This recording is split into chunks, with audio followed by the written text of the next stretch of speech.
Hi, everyone. Welcome to episode 14 of Goodbye Bullshit, Hello Happiness. Today, Hollis is going to run the show. She is going to interview me. I have no idea what the questions are going to be. I'm excited. I'm looking forward to it. We always have fun.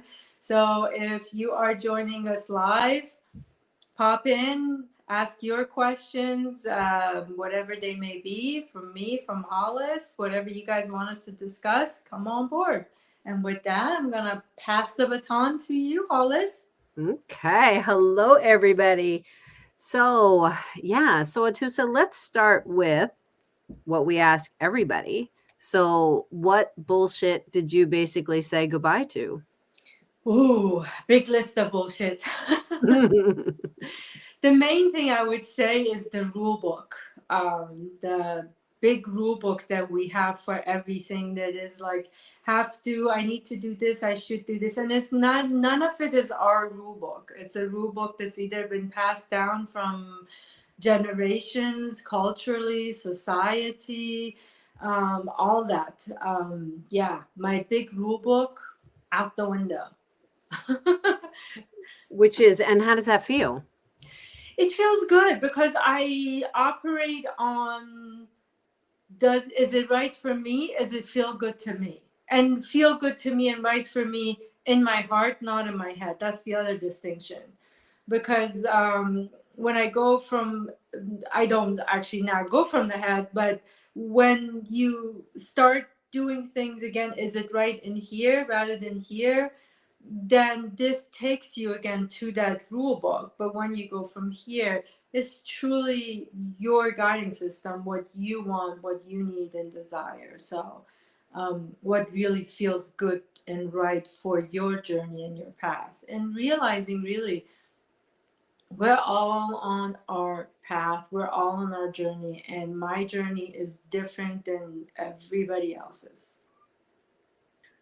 It's so true. It's that when we're stuck in our heads, that's the overanalyzing, the overthinking, the comparison, the all of that comes into play. But yeah, like when we're actually tuning the dial into our heart, like that's our soul's essence. That's us. We're Exactly. speaking from that, and that's like you can't go wrong there. But there's that like that trust issue, right? Or am I hearing the right thing? Am I feeling the right thing? Is that really the right? Then it's kind of like zoop, like right up here again.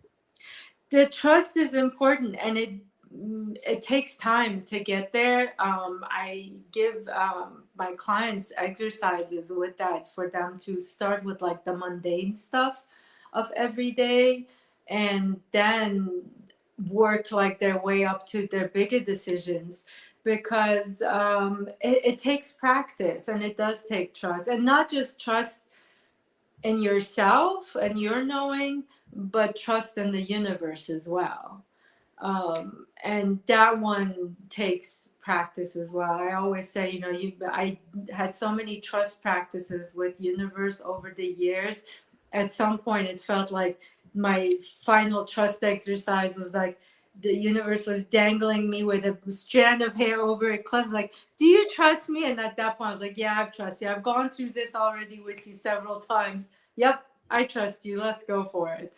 So, and that's how I operate. It's like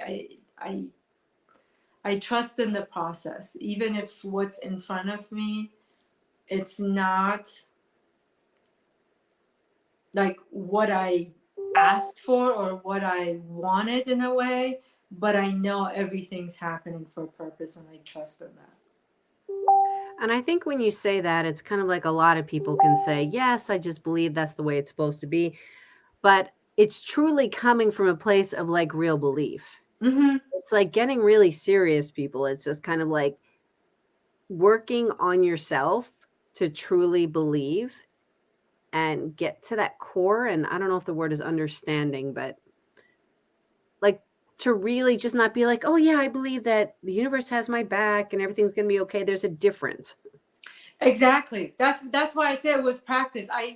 I'm there were times that I would just feel that I was sitting there and like there was so much going on that at any moment I felt like, okay, it was just like, it felt like walls and everything was collapsing around me.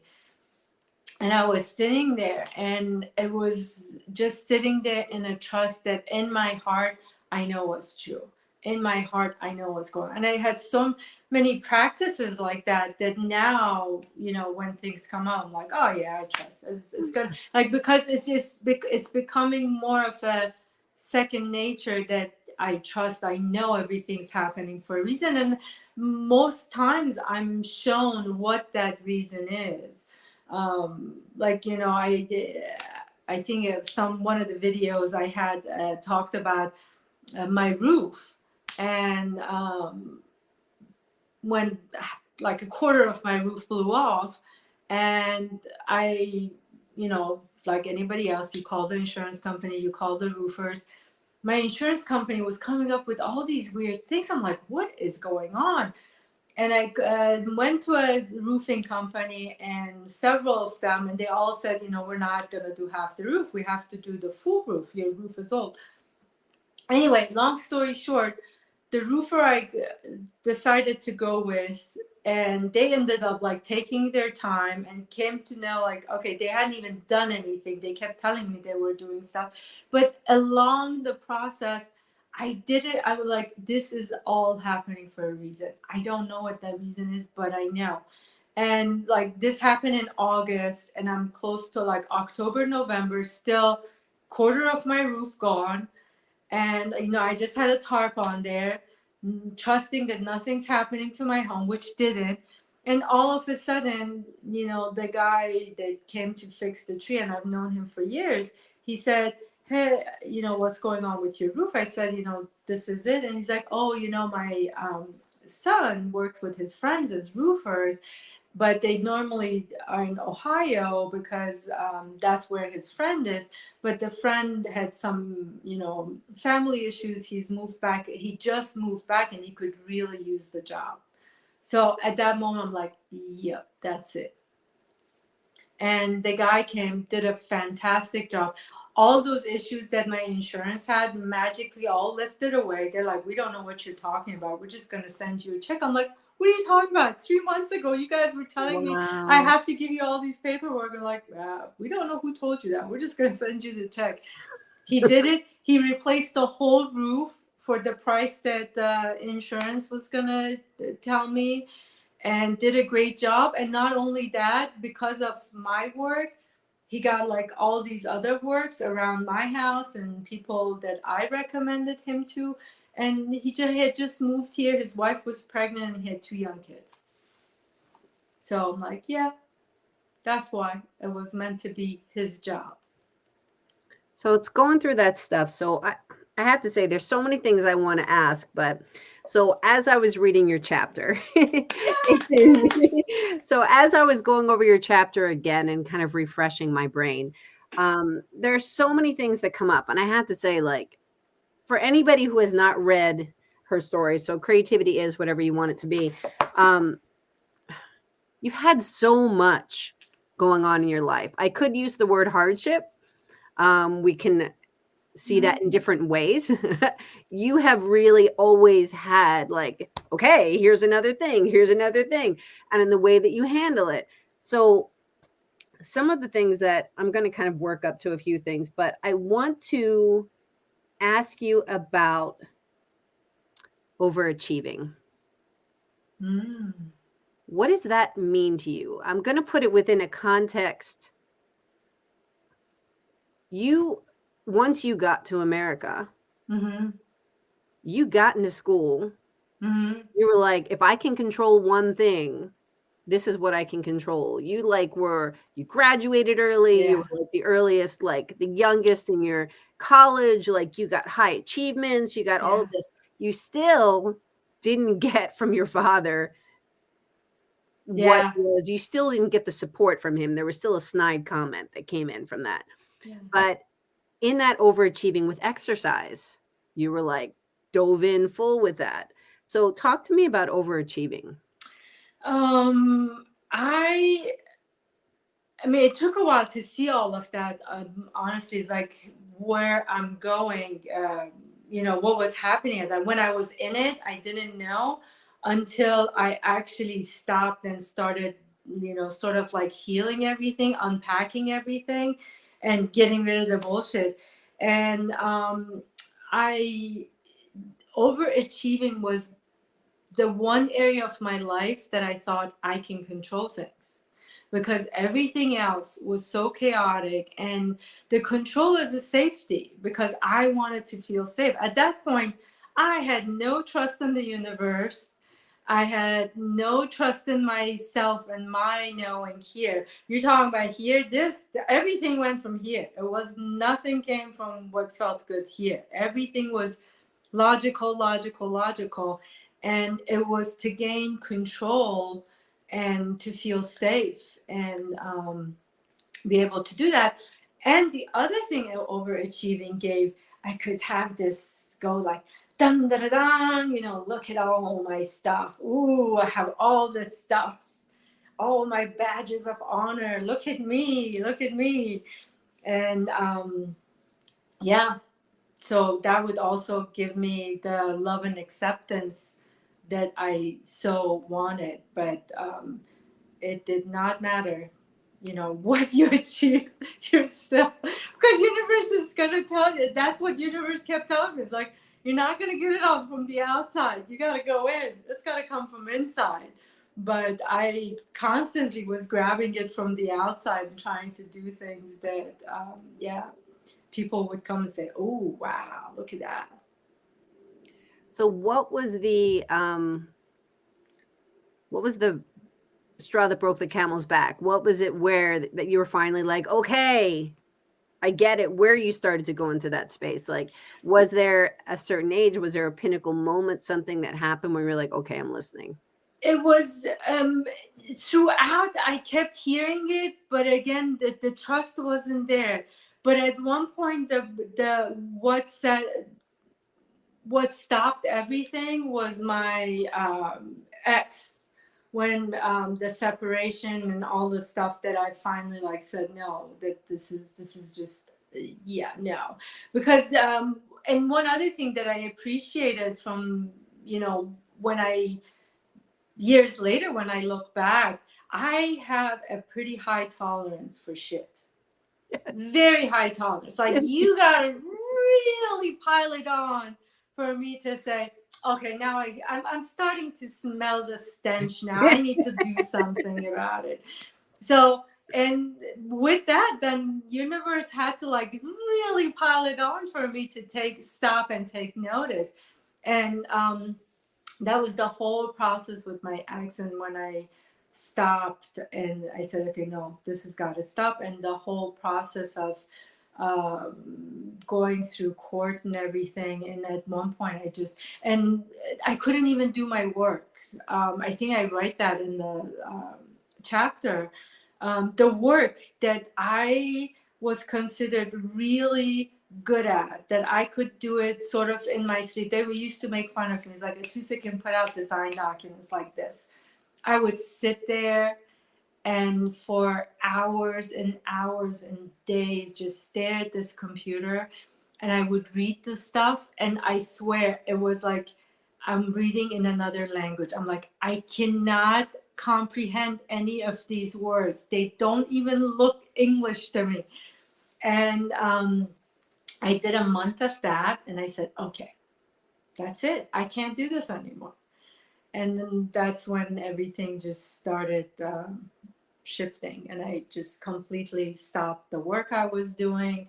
I started my artwork. I started, Rumi. God bless Rumi. He just shifted me somehow, moved me. Yeah. So. So I think that's the key. It's kind of like when people, because I know a lot of people can relate to all this stuff happening, and I know that it resulted in mental, spiritual, and physical discomfort. You were Mm-hmm. having physical stuff going on besides all of the, which was showing up in like, um, Epstein-Barr. Wasn't it Epstein-Barr? My physical stuff actually started pretty much when I was much younger. I would say like 15. I Oh, started, yeah, my uh, the arthritis stuff that I have in the book started 15. Like I would have so much pain, and it wasn't as bad, but after the divorce proceedings, everything, the court stuff started. I used to wear, there's these arthritis patches. I don't remember the name of them, but back then I was in such pain that I, and again, I have a high pain tolerance too, but I would have these patches on every finger from here to here on both hands. And these are like, you're supposed to put like one or two patches, but I was in so much pain, I basically covered both hands. And yeah, all that stuff, my endometriosis and cyst was back when I was probably 19, 20, somewhere around that age. Yeah, I've all my physical stuff started a long time ago, but it got worse and worse and worse, and that was like, yeah, no, there's something else. And but I always knew my physical stuff. Anytime the doctors told me, like, it wasn't, I knew none of it is like really physical. There's something else causing all of this. you knew that. Yeah, that Even one at I like knew. 15, you knew that. I knew that. Part of me knew that. Like even when they were telling, like I wouldn't take arthritis. Like, oh no, I have rheumatoid arthritis. I didn't take any pills or any medication for that stuff, because I was like, yeah, I know there's something else causing all this. So then tell them about your. I wanted to bring this up because I think it's so relatable to a huge part of the population because we get these physical manifestations as a result of emotions and Mm-hmm. circumstances that happen in our lives. And then people prescribe, oh, well, you do this, you do that. But I think it's important to hear real stories of how people really do take these baby steps in Mm-hmm. order to get to that next level of consciousness and awareness. So when you started doing your artwork and journaling and Rumi, and did you just kind of drop everything else, or was it a slow kind of move into these other things? Did you start incorporating it into your life slowly? I had a little bit, but when I telling you I couldn't do my work, everything stopped. I really couldn't do that work. I could not do any of that. And the funny thing is, so I came out of that job. I said, okay, let me take a break and then I'll get back to it. And then I think it was like 2, 3 months after, I said, okay, let me start back up again. And I would send out resumes. And my resumes, I started just doing the engineering work and management positions. And I wasn't getting anything. So they said, no, you got to change your resumes, maybe. That's it. I changed my resumes probably 20 different ways. And I started, even after a little bit when I wasn't getting engineering positions or management positions, I went like, I would go things that I was overqualified for, underqualified. Things weren't even related to engineering. I was doing like sending resume for staff admin positions. And I wasn't getting anything. Months and months and months, I was not getting anything. But through all that time, I was doing, my art and Rumi, just the healing stuff every day. I was going through all that stuff that I needed to heal and release. But universe was like, nope, we're gonna make sure you just don't get anything. And this is where I kind of laugh because we just kind of, this is where that spiral of, oh, well, it was me and all this stuff kind of comes in. But as you mentioned in the beginning, it's kind of like making that head heart connection. So when you finally start to have a perspective of, this is the universe, Mm-hmm. like, okay, I'm listening, I'm like acknowledging, and then tuning into what that next step is, which, yes, it can be scary, it can be like terrifying because it's taking you away from what you're used to, but you have to step up and something needs to be done, or else you're just going to go down this spiral that feels like crap. So it's kind of like you listen, you listen and you step up, and that's what you did. And talk to me about creation and motion in the four elements. Yeah, that's it in the back. uh, Creation and motion. That was just one of the biggest things that part of my healing journey was connecting back to nature. I always loved nature, and I always was connected in a way, but not never like this. When I started, this one came a while after what I was, after much after my healing work had begun.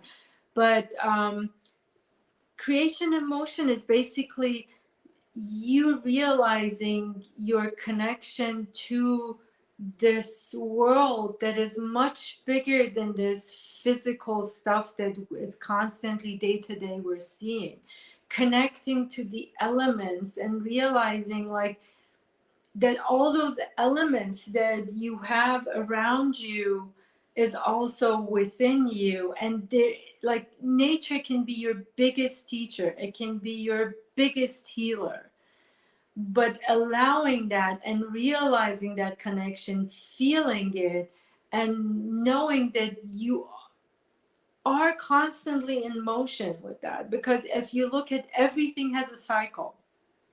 Mm. The moon has a cycle. You have cycles uh, in week, even in a day, in seasons. Everything has a cycle, and we are constantly moving within a cycle, changing cycles, beginnings and endings, and we're constantly evolving. Mm. Evolving is not going to stop. I mean, people ask me, it's like, okay, you got to here, are you done? I'm like, you're never done.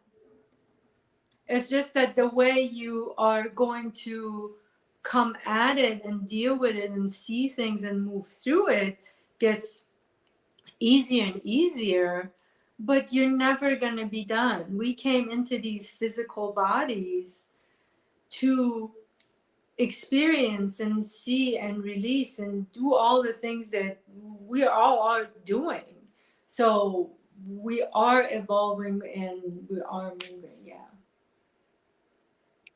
So I want to hear from your perspective talking to that person that's just like, oh, great, Atusa, that's great for you. That's great for you. You figured this out. You went into, I mean, you went on this journey of getting your artwork out there, of shamanism, of all of these ways that you've worked into your coaching and the way that you're of service to people. How would you talk to that person who really has no idea? All they know is that they've been blindsided by not getting a job. You know what I mean? Having to take time to just sit and going inside. Yeah. You have to go inside. I think that's the other bullshit that I wish people would, say goodbye to, is that we humans in general have become so focused on the outside, even in the spiritual realm, that when you get to people and awakening, everything's about manifestation. What can I manifest? It's not about manifestation, because if you're focusing on manifestation, again, it's outside of you. What can I get on the outside? But rather, if you want to start this journey, if you want that job you want, if you want the life you want, go inside. You have to go inside. I always say, I love that quote from Gandhi that he says, you want to change the world, start with yourself. And that's it. I want to be loved. Well, you want to be loved, then love yourself first. I want peace in my life. Find peace inside first. Yeah. Everything you want, first you got to get it from the inside. So you got to work your way inside out. And I think, again, part of society, everybody is going outside in. What can I get? Yes, amen. Amen to that. It's true because it's that whole like it's that whole everything is this quote unquote societal definition of things and comparison and tell me what to do. And admittedly, when I was young, I would ask a million people for their opinion. I was Mm-hmm. like, so what do you think? What do you think? What do you think? And as I've gotten older, I'm like, oh my gosh, that's so codependent. But it's good to find out, at some point what other people think. But you have to go inside, as uncomfortable as that is. You have to know yourself. We spend so much time, there's so much noise, don't you think? A lot, a lot. And you got to cut it out. You got to spend time to quiet it out, to see yourself first. And that's the other thing I tell people, relationships, they're your biggest training ground, because that's what is teaching you. Any relationship you have with your friends, kids, husband, wife, lover, partner, even strangers that come and go, they're the best mirror for you. That's use that as, okay, what is this showing me about me? So true. I have to say, as I was again revisiting your chapter and thinking about how you kept reiterating you are grateful for all of the people that have been in your life and all these circumstances that have presented in your life. And I was thinking, it took me just right back to I had a business prior to I'm Creative and Express Yourself Publishing, and 10 years. And I was in it, and I was in it because I was passionate about it. But I had a business partner in it where we kind of, looking back on it, I'm very grateful. At the time, I Mm-hmm. wasn't feeling grateful. Honestly, I was feeling pissed and I was feeling like a lot of different emotions. But I'm very grateful that she pointed out these things in me where I was able to then grow and see things that I didn't like so much about myself within, and the way I saw like dealing with unworthiness and feeling like I didn't have a voice and all of that. And here you get into this blame game, Mm-hmm. but it isn't anybody's, here's the word fault. It's not anybody's fault except I take responsibility. Yes. I take responsibility. At the time, I wasn't taking responsibility. And now I can look back and I can be like, I do take responsibility for that and how I handled things at different points. Not exactly proud of it, but they were all growing points and I'm grateful for it now. Exactly. It's beautifully said. Taking responsibility. You are responsible for your emotions, for your behaviors, how you handle things. Yes, we've all been through stuff and we wish we did it better. And those were things that came into your life for you to see yourself better. And again, universe is going to give you practice points. Okay, you didn't get it this time. All right, we'll show it to you again. And okay, now you got it. Let me do this practice to you. You sure you got it? You got all that out of your system? Oh, okay, you got it out. All right, you don't need the practice anymore. We can move on now. But that's it. That's why at the end I said I'm grateful for all the people that played villains in my story, because they have been the biggest teachers, the best teachers I've had. Because they brought out all that shit and gunk and everything that was there out to the surface for me to again like see it and say, okay, gotta let this go. This has gotta go. We need to stop this. But that would not have started if I didn't take responsibility, which is very important what you said. It's very Yeah. important, and it's a game changer. It truly Yeah. is, because it changes that twist in the mindset. So I know we're getting close on time, but I want to ask you before Oh, we we could go over a little bit. we could, okay. So talk to me about creating your life web. Ah, that's another one. It's not back here, but I love that one. So, creating your life web. I first of all love spider webs. Every time I go out for a walk, I have so many pictures and videos of spider web, and And that one in particular started with one time I was just sitting there and I was looking at this and talking to the spider sort of, and realizing like what a beautiful message this is. Like the spider is not, first of all, it's not worried about, oh my God, I'm gonna build this web and something's gonna come and destroy the web. Spider's just like, and they all have different designs and patterns, by the way. Like when you look at it, they're completely different. And so it's having fun building this web.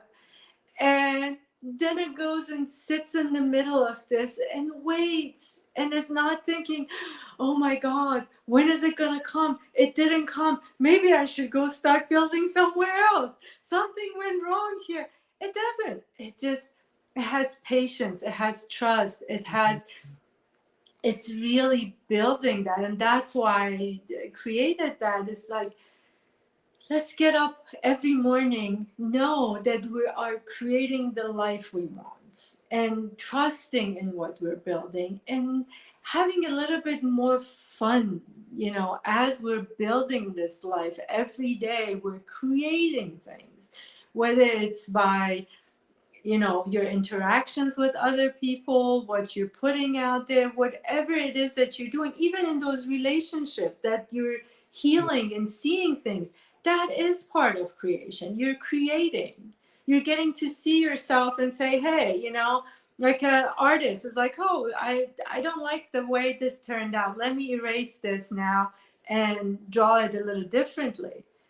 So every day we are getting to design our life, create what we want, change it, have fun with it, and be patient. Just because that, and I think that's the other part of what I've come to really learn and appreciate.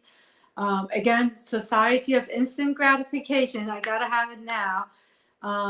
Learning to really trust the divine timing, that there is a divine timing at play. There is a right timing, because a lot of times if you are not ready and you get what you asked for, it's not going to work anyway. You have, like, things have to be a match in order for it to work. So yeah, I've got to appreciate the divine timing and how things come together as well. So yeah, go have fun, create your life web, enjoy it, do it with love, do it with gratitude, and have patience that it's all gonna come together. Oh my God. I was immediately thinking of what's the book called? Everything I Needed to Know I Learned in Kindergarten. Oh yeah, And yeah, I yeah. don't know if you read that, or the listeners, but there's a part in it where it talks about from the spider's perspective and the person's perspective. Mm-hmm. And the spider's like, building their web and hanging out, like all these things that you mentioned. The other one from the person's perspective is when you walk through that spider web and all of a sudden it's like on your face and you're just like, and you're like, oh my God, get it off of me.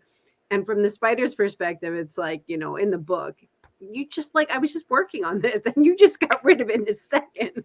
Exactly. But spider's not getting upset. Spider goes and builds another one. Honestly, people spend time, watch nature. Really, just go out there, sit, like, look at the wind, the trees, the birds, whatever. I've been posting this praying mantis that for a whole month now. It just, each day comes and there's like one particular spot in the window, comes, hangs out there, moves about a little bit, and at some point during the day it's gone. The next day it's back again. So Yeah. spend time, just watch. They can show you so much about life, and let that, those things be your teachers, not the craziness out there that you see on social media. Oh my gosh, so true. God, and they're so beautiful, praying mantises. I mean, there's that whole Tai Chi move, like, based, or karate, Yes. based on them and how they move, but how they're, paws, and there's so much beauty in nature. If we don't stop and actually look, this awareness, like, Yes. look at what's around you. Even if Yes. you're in the city, that's your nature. Like, that's your if you're in New York and you nature per se and you want treat, go to Central Park, go to like a park someplace. Yes.